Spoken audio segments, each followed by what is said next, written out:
स्तुति और आराधना करता हूँ मैं तुझसे ये प्रार्थना, महिमा से तेरी तो इस जगह को भर, जो भी तू चाहे तू यहाँ पर कर। Hallelujah hallelujah hallelujah hallelujah hallelujah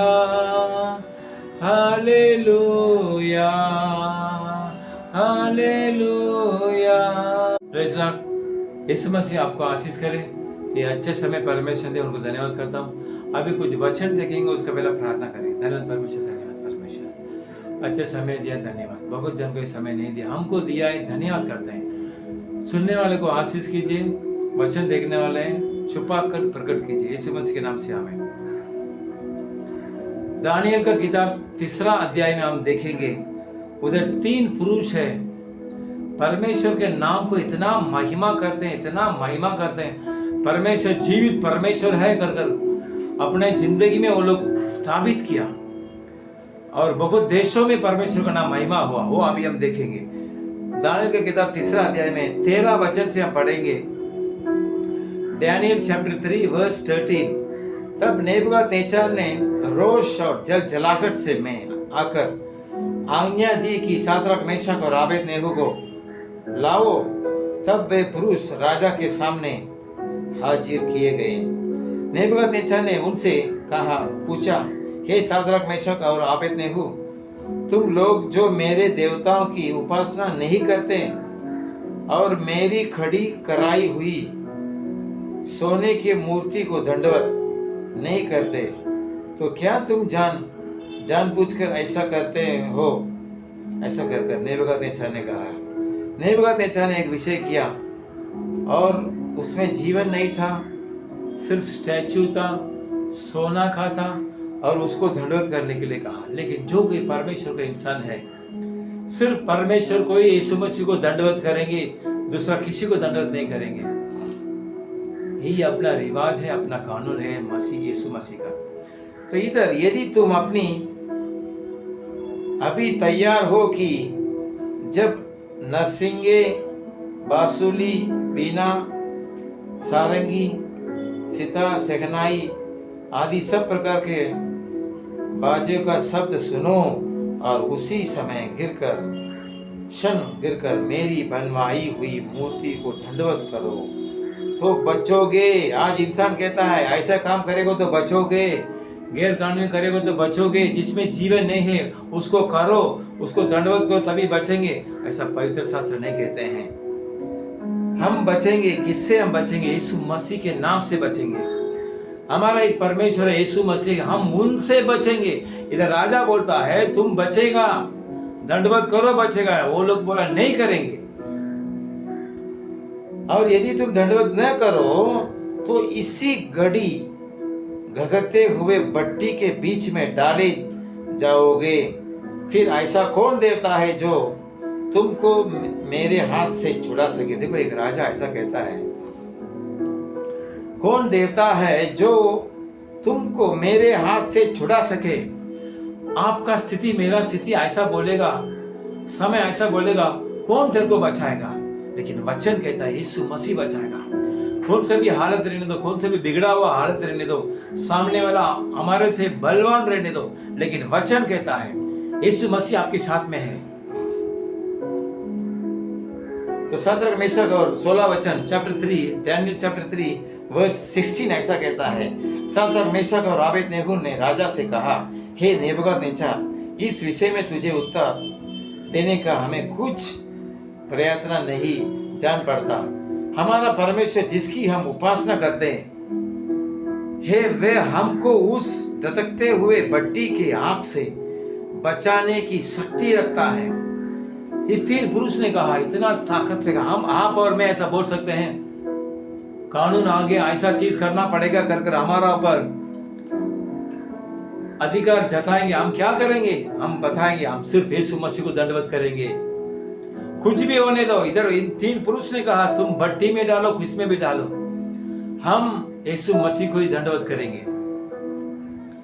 वरन है राजा, वह हमें तेरे हाथ से भी छुड़ा सकता है, परंतु यदि नहीं तो ही राजा, तुझे मालूम हो कि हम लोग तेरे देवता की उपासना नहीं करेंगे और न तेरी खड़ी कराई हुई सोने की मूर्ति को दंडवत करेंगे। इधर 3 पुरुष ने कहता है हम सिर्फ यीशु मसीह को दंडवत करेंगे, बाकी किसी को दंडवत नहीं करेंगे। हमारा कौन सा भी हालत रहने दो, कौन सा भी स्थिति रहने दो, हम ऐसा कहना, हम ऐसा ही कहना चाहिए, हम सिर्फ यीशु मसीह को दंडवत करेंगे।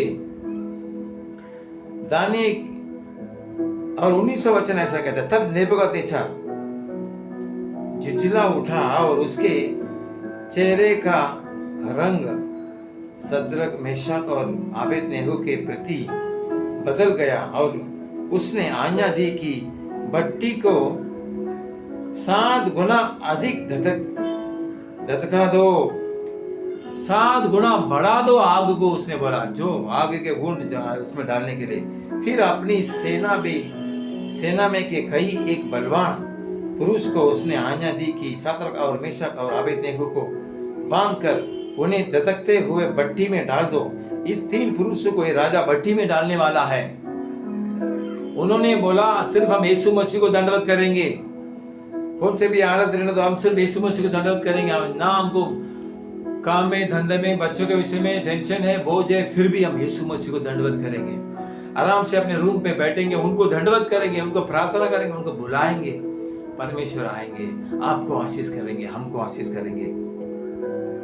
तब वे पुरुष अपने मोजों, अगरखों, बागे और अन्य वस्तुओं सहित बांधकर उस धधकते हुए भट्टी में डाल दिए गए। वह भट्टा तो राजा को टूट आज्ञा होने के कारण अत्यंत धधकता गया था।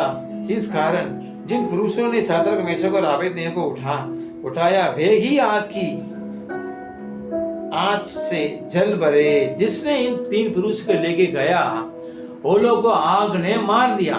हमको जो कोई तकलीफ करते हैं वो मारा गया जाएगा। अब यीशु मसीह को जो प्रजा को जो तकलीफ करते हैं वो लोग तकलीफ पाएंगे कर पवित्र वचन कहता है। मैं हमारा प्रिय परमेश्वर की प्रजा, इस दानियेल का किताब सत्य है। ये उन दिनों में हुआ जब नेबूकदनेस्सर राजा था, वो इस यहूदियों को, मसीह को मानने वालों को बहुत तकलीफ दिया, लेकिन वो लोग ने राजा को जो बात नहीं माना, हम भी नहीं मानना चाहिए।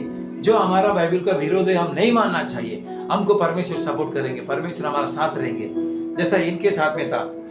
और उसी धधकते हुए भट्टी के बीच ये तीनों पुरुष सद्रक, मेशक और आबेदनेगो बांधे हुए फेंक दिए गए। तब नेबूकदनेस्सर राजा अचंभित हुआ।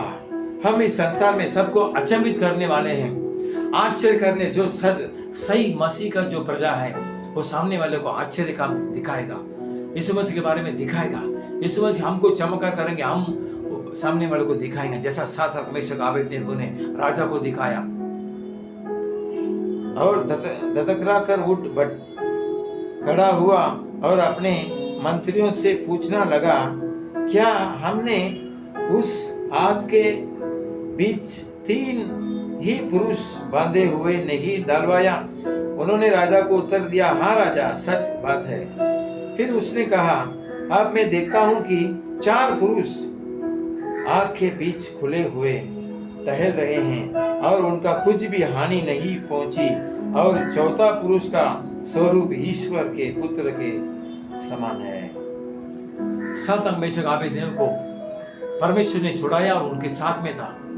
आप ऐसा स्थिति में है, आपको ऐसा स्थिति तकलीफ दे रहा है, सामने वालों को दंडवत करना चाहिए, महंगाई को दंडवत करना चाहिए, हमारा विरोधी बीमारी है, उधार है, नुकसान है, सब आपको बोलते हैं उनके सामने दंडवत करो, नहीं करना चाहिए। सिर्फ यीशु मसीह के सामने दंडवत करना चाहिए, उनके सामने घुटने टेककर प्रार्थना करना चाहिए। परमेश्वर इनको जैसा अद्भुत किया आपको भी करेंगे। आपका भट्टी रहने दो, कोई भी रहने दो, हमको कुछ नहीं कर सकता है। जो सच्चा मसीह है उनको कुछ नहीं कर सकता है। उनको परमेश्वर अर्बुद काम करेंगे। ये राजा था, पद में आया, वो देशों को जीत लिया, वो समझ गया यीशु मसीह को भी जीत सकता है। नहीं सकता है। यीशु मसीह को मानना पड़ेगा, उनको आज्ञा पालन करना पड़ेगा। वो परमेश्वर है, वो राजा नहीं है, किसी देश का राजा नहीं है, इंसान नहीं है, वो सच्चा परमेश्वर है।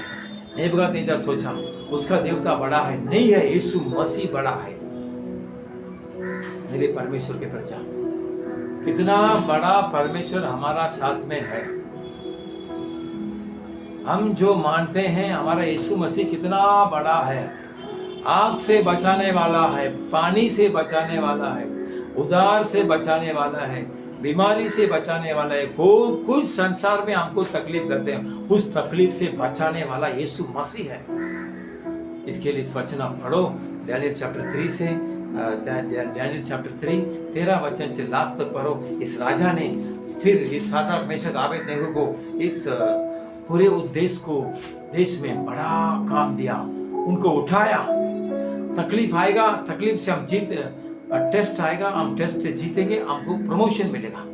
आपको भी तकलीफ आता है, उससे जीतिए यीशु मसीह के नाम से, आपको प्रमोशन मिलेगा। अर्बुद का परमेश्वर दिखाएगा। परमेश्वर आपका आशीष करे। धन्यवाद परमेश्वर। साद्राक मेशक आबेदनेगो ने अपने जीवन में जितना आपको जगह दिया परमेश्वर, आपके सिवा किसी को दंडवत नहीं किया परमेश्वर। आपको ही मर्यादा, आपको ही उनको माना, आपका जो आज्ञा है उनके अनुसार चला। अंत में वो राजा ने उनको आग के भट्टी में डाल दिया, फिर भी वो लोग को कुछ नहीं हुआ। सुनने वालों को आग का जैसा तकलीफ है तो आप उनको बचाइए, उनको अर्बुद काम कीजिए, उनको उठाइए, बढ़ोतरी कीजिए। परमेश्वर सिर्फ आपको भरोसा रखना चाहिए। वैसे करने के लिए आप सहायता कीजिए, अधिकार दीजिए, बल दीजिए। अभी कुछ बीमारी यीशु मसीह के नाम से दूर जाओ, तकलीफ है यीशु मसीह से दूर जाओ, आशीष कीजिए। यीशु मसीह के नाम से आमीन।